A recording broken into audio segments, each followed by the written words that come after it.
All right, so we are going to now talk about section 4.4, which involves the graphs of sine and cosine, the graphs.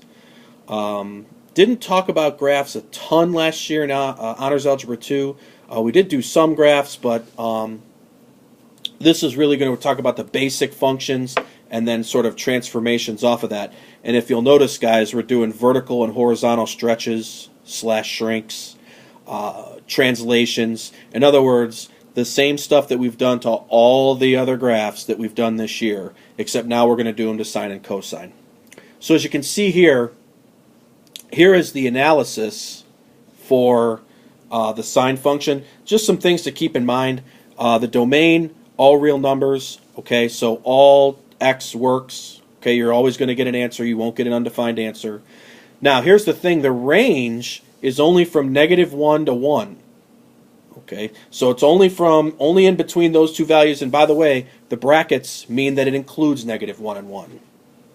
It's continuous, increasing and decreasing. It says it alternately increases and decreases in periodic waves, meaning that it increases, decreases, increases, decreases, increases. I mean, it just goes on and on like that, and you can kind of see it. They call this sort of a wavy-like function because these are in waves. It's symmetric with respect to the origin, which means it's odd. It is bounded. It is bounded above and below. I don't know if you guys want to make a note of that. There goes my phone. Okay. It has an absolute maximum of 1. That means that's the highest value the function can ever achieve. And an absolute absolute minimum of -1, meaning that is the smallest y value that graph can possibly have. There are no asymptotes, horizontal or vertical. And the end behavior doesn't exist. Okay? And the reason why is because the function values continually oscillate between -1 and 1. That means it just keeps going back and forth, kind of bouncing up and down from -1 to 1. So there is no set value or infinity or negative infinity that the graph just goes just in that direction. It just kind of oscillates back and forth. And since it oscillates back and forth, we really can't nail down a limit. So there is no limit. There is no end behavior. Okay? Cosine, same kind of situation. Okay, again, same domain and range, continuous, same deal. It's when we get to symmetry where we get a little difference. Okay, it's symmetric with respect to the y-axis. That means it's even. It's an even function. It is bounded, again, on top and bottom. Same absolute max and min, no asymptotes. And again, the end behavior does not exist. The limits do not exist because, again, it oscillates from -1 to 1. Okay? So, sinusoids, which sounds like something that you probably get when you blow your nose, are really graphs of sine and cosine that we shift, shrink, stretch, what have you. Okay? And there's 3 things that we're going to be looking for here, and they are amplitude, period, and frequency. All right? So you see here in these 2 equations, okay, really and truly, guys, if we want to make this easy, A is the vertical stretch slash shrink, depending on the size of the number. Okay, B is the horizontal stretch slash shrink, again, depending on the number. Okay. And then here, all right, H would be the horizontal. I know it says phase shift. That means horizontal. And then K would be your vertical translation, vertical shift, up or down. Okay. So just sort of a kind of a hint to tell you what the letters all mean. And again, those letters we've all seen before. Okay, so a function is a sinusoid if it can be written in that form, which we just kind of talked about. Okay? Now, the first of our 3 kind of things that we want to find, first is the amplitude. The amplitude, very simply, is how high the graph goes. How high do those waves go? Okay, and typically that's found at the beginning. It's the number in front of sine or cosine. And we take the absolute value of it. So the height could never be negative. So if a happens to be a negative number, that just tells us that our amplitude is just the positive of that number, because that's the height. Height can never be negative. So if I'm finding the amplitude, it says find the amplitude of each function and use the language of transformations to describe how the graphs are related. Well, let's just start here. Part A, the amplitude, we're looking at the number in front of cosine. Well, there is no number. So the amplitude is simply 1. Now, if y equals cosine x, there are no a's, b's, h's, k's, so there's no transformations going on. So we just find the amplitude for part A, and that's it. There's nothing else we have to do. Now in B, our amplitude is a half. Okay? That means that our humps in the graph, our peaks and valleys, are only going to be half a unit tall. Now normally they're 1 unit tall. Okay? So really what happens here is we have a vertical shrink by a factor of 1/2.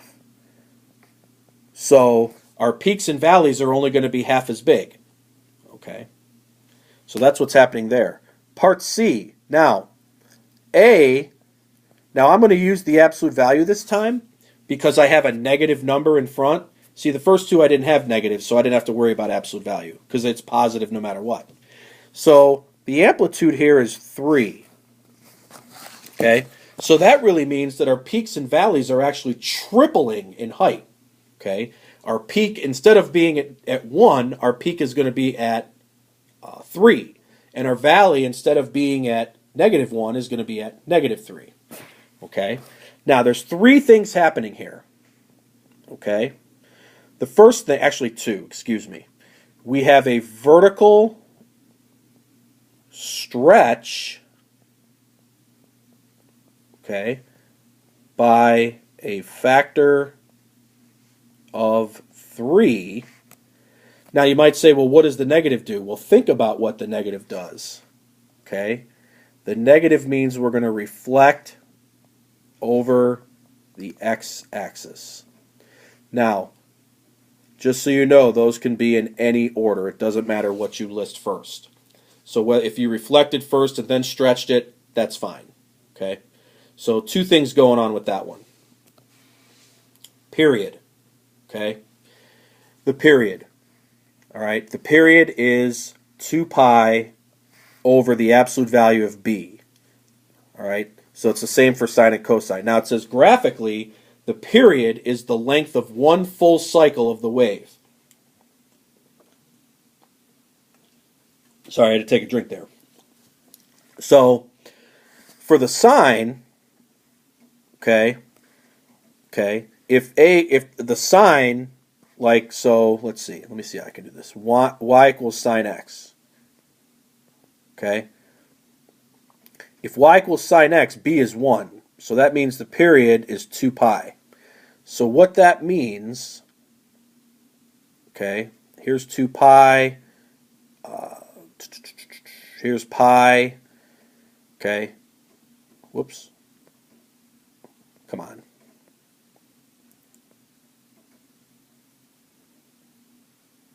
Here are our points. Now that should go through that point. Now, that is 1 full cycle. Okay, that's one period of the sine. Now that cycle repeats itself over and over and over and over and over again. Okay? So the period is how long that one cycle is. For the basic sine graph, it's 2 pi. Okay? Same for cosine. Okay, so y equals cosine x. So 1, so this is 1 and -1, by the way. So here's my 2 pi. 1, 2, 3. Okay, so that's pi. So here's our points for cosine. And again, you can plug those in if you want and figure out what those are. Okay, so that's one cycle of cosine. Now that cycle repeats itself over and over and over and over again.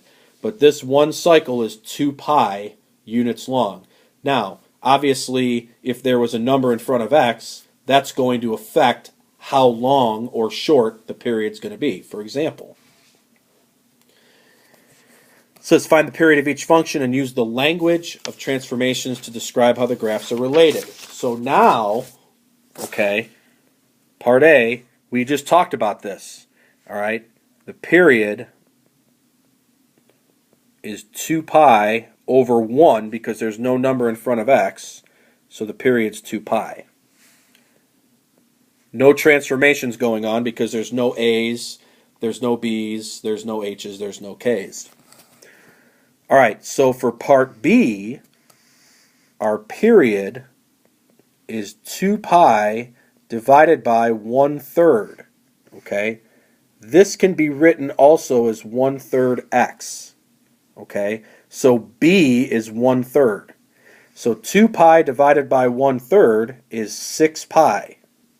All right, so what that means is that one cycle that we graphed right here, okay, that gets stretched out to 6 pi units long. So that's a very long cycle. Now, what's happening? Okay, we have a horizontal stretch, okay, by a factor of 3. Remember, when we do the horizontal stretches shrinks, that we have to take the reciprocal of the number. So the reciprocal of 1/3 is 3. We have a vertical stretch, okay, by a factor of 2. Okay, this number out front. Now the negative means we reflect over the x-axis. And again, guys, just so you guys understand, you can list those steps in any order.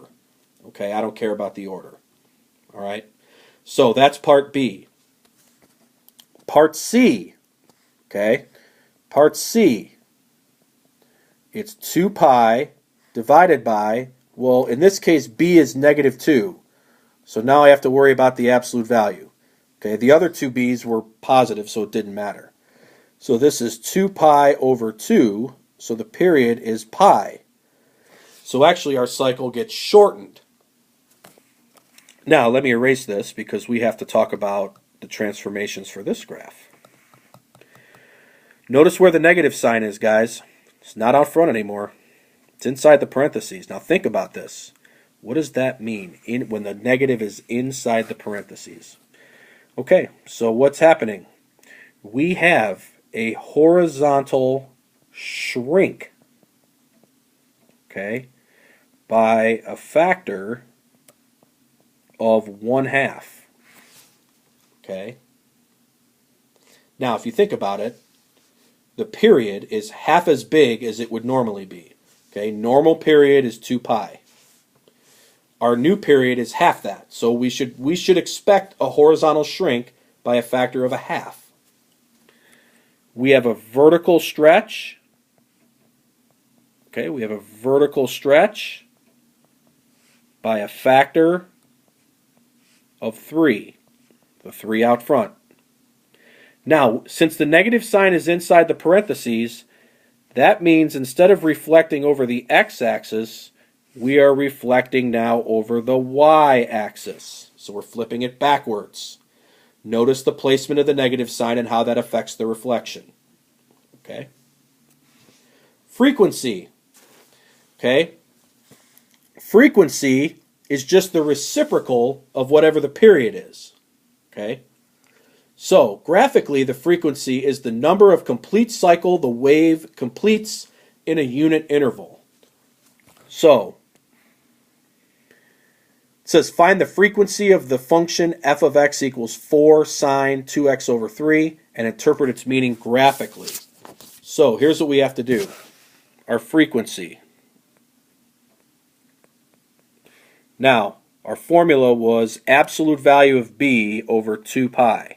So 2 pi goes on the bottom. Now, when you look at that, another way to write that is 2/3 x. So b is 2/3. So if I do 2/3 divided by 2 pi, that means I'm really multiplying by 1 over 2 pi. So I get 2 over 6 pi. So that reduces to 1 over 3 pi. Okay? So that means that we are going to get one cycle per 3 pi units. That's what that means.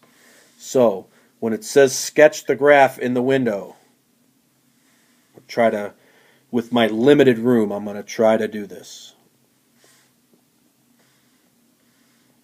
Okay, so here's 3 pi. We're going in intervals of pi, guys. So negative 2 pi, negative pi, pi, 2 pi. Okay, now it says that's our domain. Here's our range. So 1, 2, 3, 4, 1, 2, 3, 4. Now it's a sine graph, so we start at 0. The amplitude is 4. That means that, here, let me do this. Okay. Oh, I screwed that up. Whoopsie. Hang on. Please hold.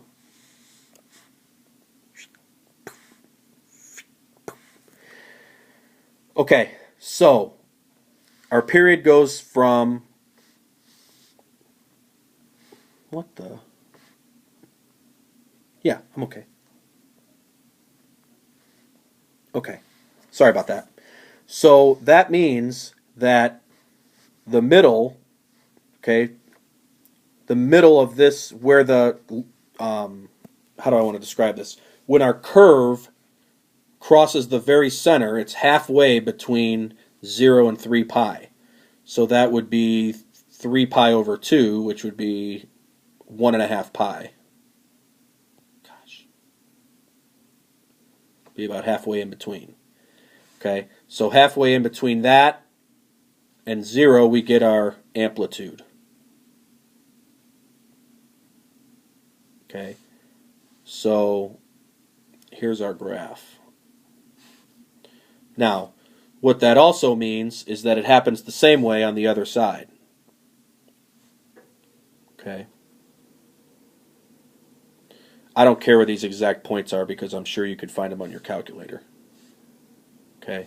But, whoops.